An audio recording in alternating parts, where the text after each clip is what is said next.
değerli konuklar, bu oturumda etkili uluslararası bir dergi nasıl olmalı, Scopus investment kriterleri başlıklı konuşmasıyla değerli konuşmacımız, Scopus Avrupa Asya Bölgesi Direktörü Shadi Awwad yer almaktadır.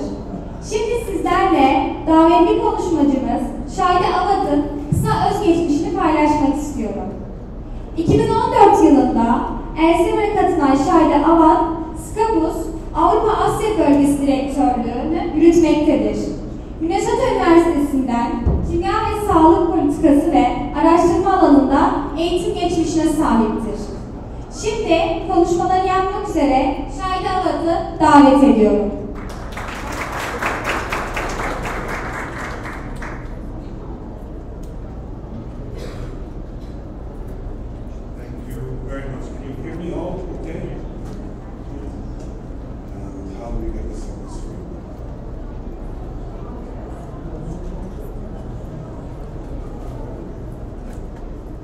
It's very, very nice to be here. I remember a few years ago also coming to the last Congress in Antalya. I think it was the last time we were able to be here. But it's beautiful city in Ankara. It's nice to be here at TED University this time. And this time to also talk a little bit about Scopus, the selection criteria, and the evaluation process that we use. So what I would like to talk about today is what is Scopus. Just a quick review. Most of you know what Scopus is, but it's good to get a refresher.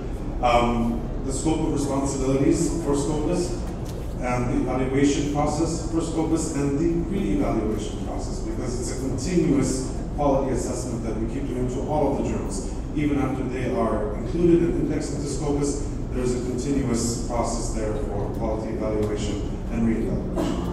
So, what is Scopus?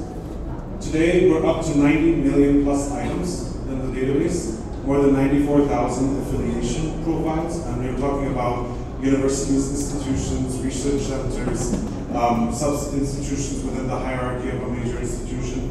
So in total, we've got 94,000 affiliation profiles and more than 17 million author profiles. And most of these go through a very rigorous curation process and deduplication process to make sure that their profiles they don't have double profiles, and the institutional profiles also are as curated as possible. We have two things that go in here. One is the author profile wizard. So if you do see any issues with your own profile, there's a very quick and easy way to request the fixes on that. And then the institutional profile, every institution has the right to claim an admin person to be able to request institutional profile corrections as well. Those are usually people that are named by the university or the institution directly to be the manager of that sort of institutional profile.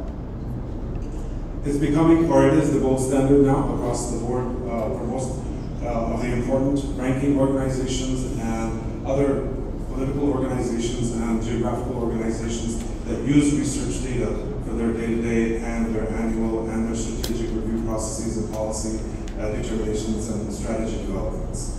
It's being used by more than 5,000 customers, including more than 150 leading research institutions from the top universities.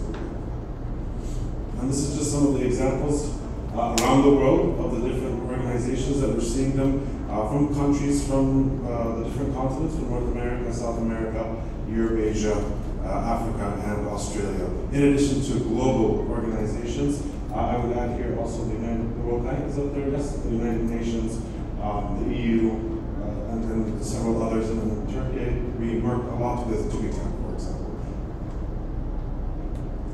The cover summary of Scopus, we're now at almost 28,000 active peer-reviewed journals across 4 different research areas, with the physical sciences, the health sciences, the social sciences and humanities, and the life sciences. In addition, we've got more than 11.6 million conference papers, and then also books at 296,000 standalone, 2.56 million book items, and growing with each time that we update the system. Patents now are at 49.3 million, and those are coming from the top 5 patent offices globally. the model, which is a very good and interesting model that we have here for Scopus, is to be able to link the data. So the article level is the base of the database, and that is where being able to link it to the author, to the item itself, to the record itself, and to the affiliation. Being able to link them in different ways allows us to be able to be flexible with the data, for us to be able to use it in different ways, whether it's in analytics, or within the rankings, or within the strategy development, national assessments, because we're able to collect the data at an article level and then link it to the profile of the author and the institution, it gives us a lot of flexibility to be able to work with that from a research evaluation perspective. So the scope of responsibilities for Scopus, mostly and most importantly, it is a trusted source of dissemination of information. It provides a representative, curated data set of scholarly sources, which is continually updated, and titles monitored and deselected if they are predatory or below standards. And we'll get into that a little bit later on when we talk about the selection criteria. So we mentioned that it's committed to creating a representative, curated database of scholarly content, overall journal selection, monitoring and deselecting titles that are predatory. What it is not is that we cannot interfere with editorial autonomy of the journals. So we're just listing the data that the journals send to us that are indexed. We're not interfering with the process of the journal's management or publishing. There's a lot that goes into the selection criteria, but this is just an idea of the pipeline of one of the years that I think this is 2018, if I'm not mistaken. How many title suggestions apply? How many of them meet the minimum criteria, and we'll talk about that in a minute, and how many of them are accepted of those that meet the minimum criteria.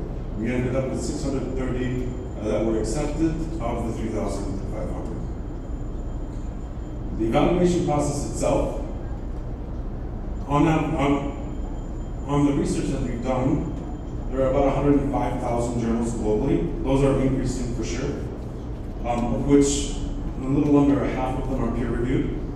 And then what our index of Scopus is about that, and this needs to be updated, it's about that 28,000 journals that I mentioned earlier.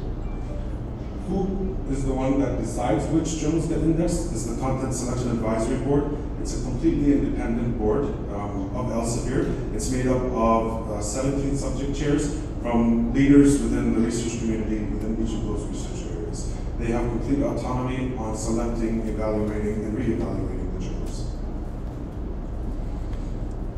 The transparency that's involved in the selection process is it's paramount to our ability to be showcasing to our customers and to the journals exactly what's happening. And from that perspective, we share all of the criteria that the CSAB, the Content Selection Advisory Board, look at. There's two groups of these. There's the technical criteria, and these are the basic criteria, the first 5 criteria that we usually see. Is it peer-reviewed? Does it have English abstracts? Is it a regular publication? Is it periodical? Does it have strict references? And does it have a publication ethics statement? If it has those 5, then it can apply.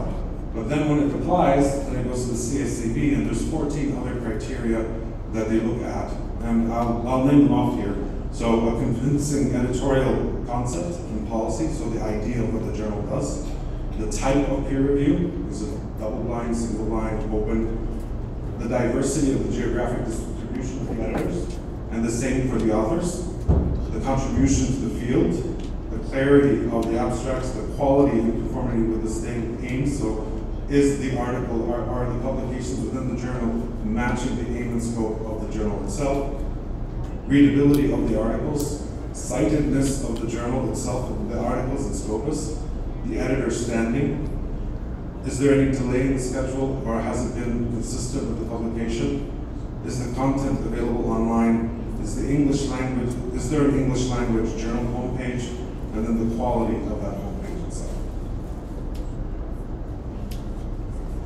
There's 3 possible outcomes for any evaluation. The first one's going to be whether or not you're accepted. It could be also accepted conditionally, that a few things need to be changed, or amended, or developed. and then the last one is going to be declined. Normally there's a 2-year embargo, but it can range from 6 months to 5 years, depending on what the issues are that need to be addressed. In addition to that initial evaluation, so once the journal gets into Scopus, it doesn't stop there.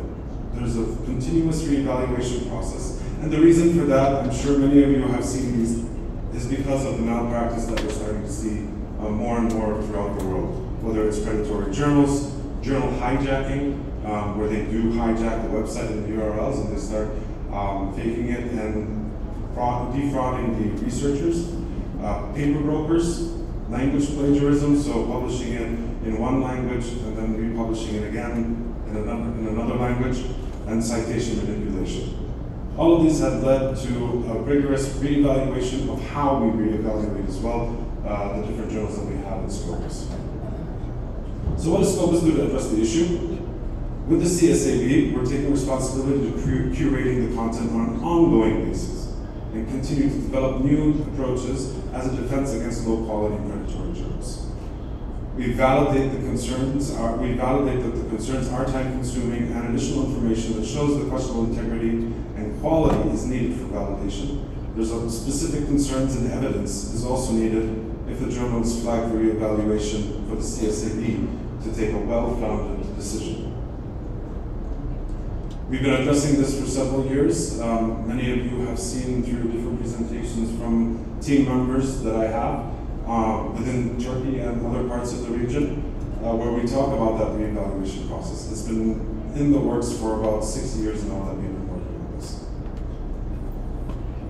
And then there's a decision potentially to exclude a journal, and that's a very serious decision to make because these are livelihoods of people, reputations of editors-in-chief, reputations of publishers.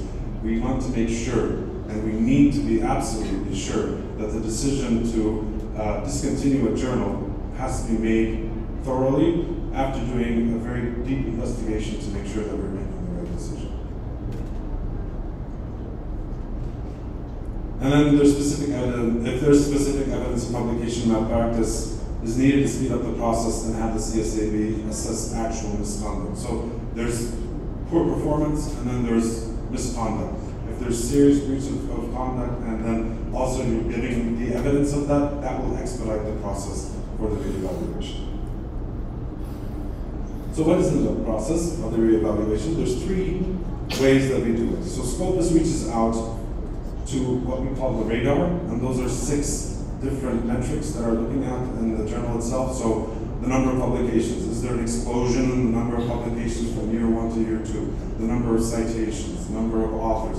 Are there a lot of internal citations within the journals or a group of journals that we're seeing? So there's a lot of analysis, the cluster analysis that happens between the journals to make sure that things are moving normally. And things could be an outlier and raise a red flag, but that does not mean that it's going to be discontinued. You'll see in a bit what I mean by that when we look at some of the numbers.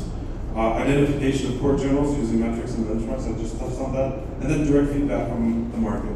Our top researchers, our institutions that we work with, when they come back to us with feedback, we take that very seriously and we do take a look initially at the journal, and if we see something that needs to be reevaluated, then we take that further to the next steps. The reevaluation is done by the Content Selection Advisory Board. They flag it, and then if it goes past the first reevaluation that it does need to be thoroughly investigated, then an in-depth investigation or a reevaluation is done by the CSAB itself. And then a decision to go back and put it into the journal, into the index database, or to discontinue the journal. So recently, between 2016 and 2020, there was about 990 titles reevaluated under 4 different reasons, whether it's publication concerns, underperformance, outlier performance, or continuous curation. Within that, the reevaluation decision itself, out of the 434, 289 were discontinued, and 145 continue to be indexed as Scopus. So this goes back to my message that just because it goes into the reevaluation does not mean it's going to be discontinued. It means it's going to be reevaluated to make sure that what we're seeing is based on the high quality standards that we're trying to achieve. If there is a breach of those standards, then it is discontinued, but if it still maintains those standards, then it continues to be indexed in Scopus. What happens to the journal when the decision is made to discontinue? The publisher is informed, no new content is added to Scopus, content already indexed remains there as a matter of record. In exceptional cases of severe unethical behavior, we can backdate the removal of the content.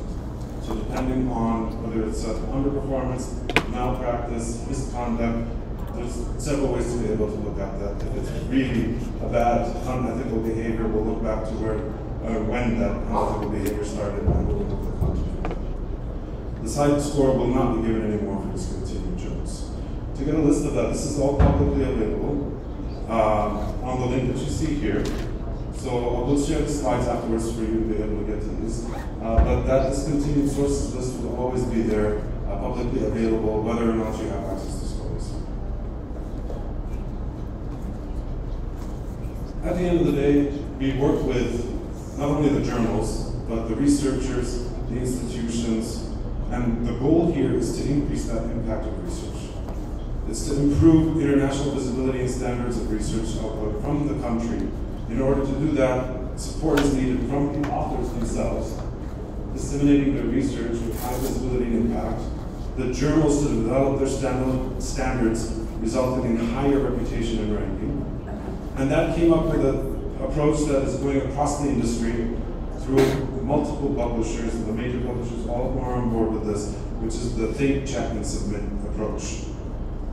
They should submit their articles to the right journal for the right reasons. After they do, you can see down there, the checklist down there, for example, is the journal the right fit for my work? Is it read within the community I want to reach to? And then, can it be trusted? Once I start asking these questions, and authors honestly start looking into journals that are at the level that they're looking for, or within the research area that they're looking for, and they do this, apply this think, check, and submit approach, then I think we are one step closer to being able to increase that impact of research. I'm going to stop there and hand it over to you for hopefully some questions from the audience.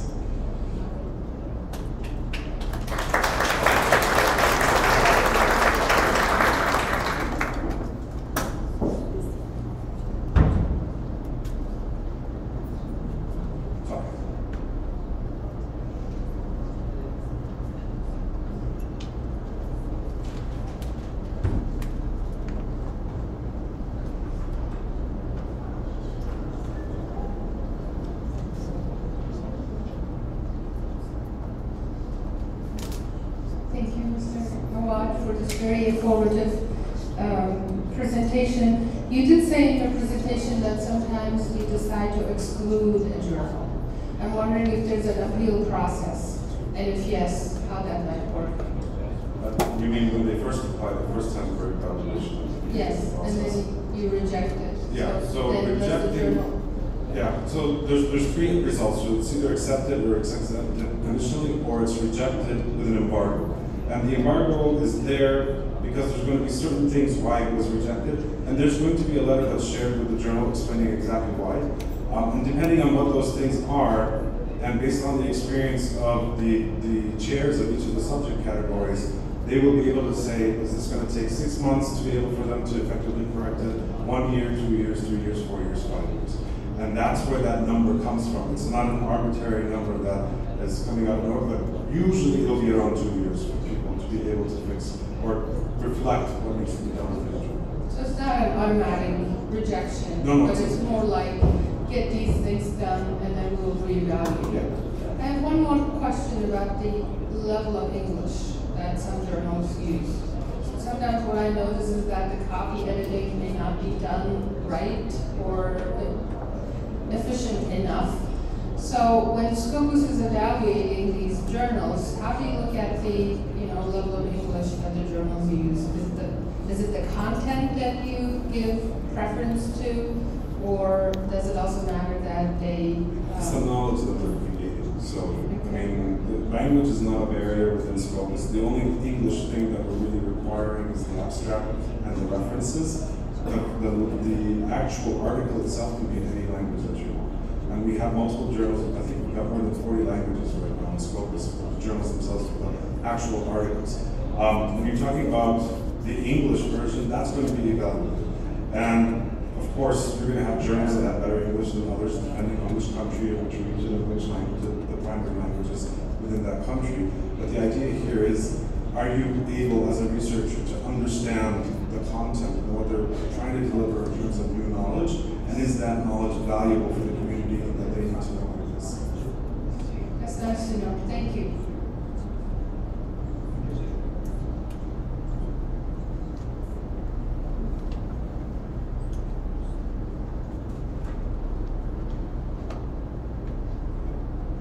Everybody's journal is going to be indexed.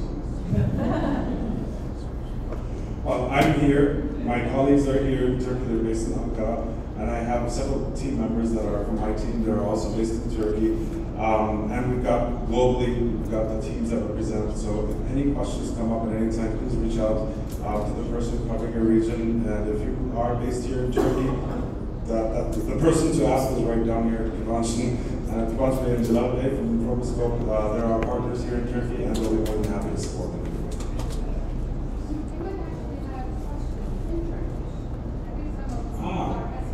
Okay.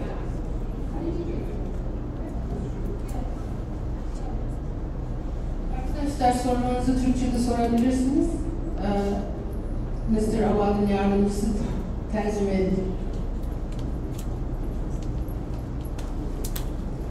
Öncelikle teşekkür ederim.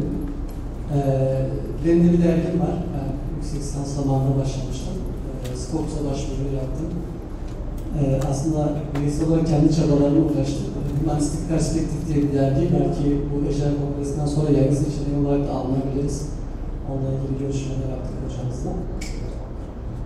Bazı eksiklikler söylendi. Sanırım anlar bağlamına yapıldı. Muhtemelen bazı standartlardan bahsedildi. İşte özellikle İngilizce seviyesinin çok iyi olmadığına ilişkin bazı kriterler belirlendi. 2025'e kadar süre tanındı. 2025 sonrasında başvuru yapabileceğimiz söylendi. Bu yüzden kriterlere çok dikkatli olunmadığını, eksiklerimiz falan var. Geliştirerek başvurmayı düşünüyoruz. Bu noktada Türkiye'den iletişime geçebileceğimiz sizler mi varsınız? Sizlerle iletişime geçip eksiklerimizi gidermek açısından yardım talep edebilir miyiz? Neler yapabiliriz? Bunu vermek istedim.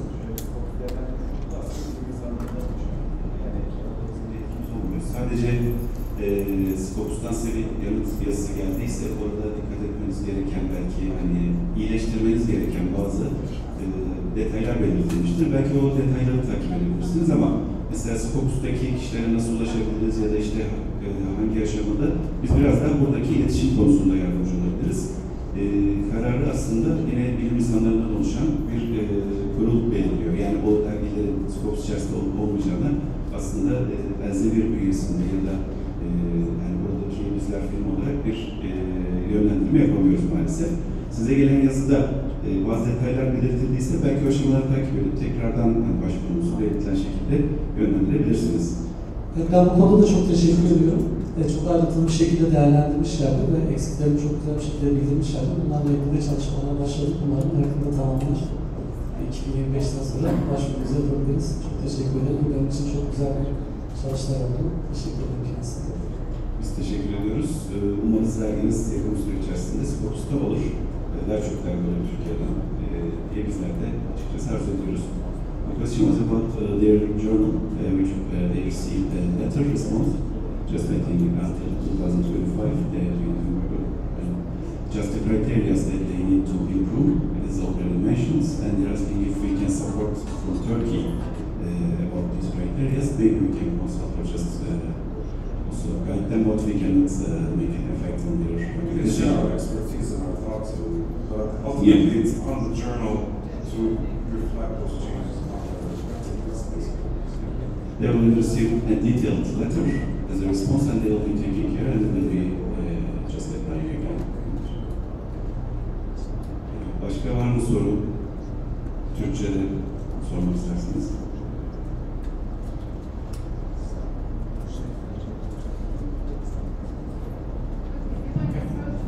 Yeah, I think that's fine. I'll be here for a while. Thank you very much.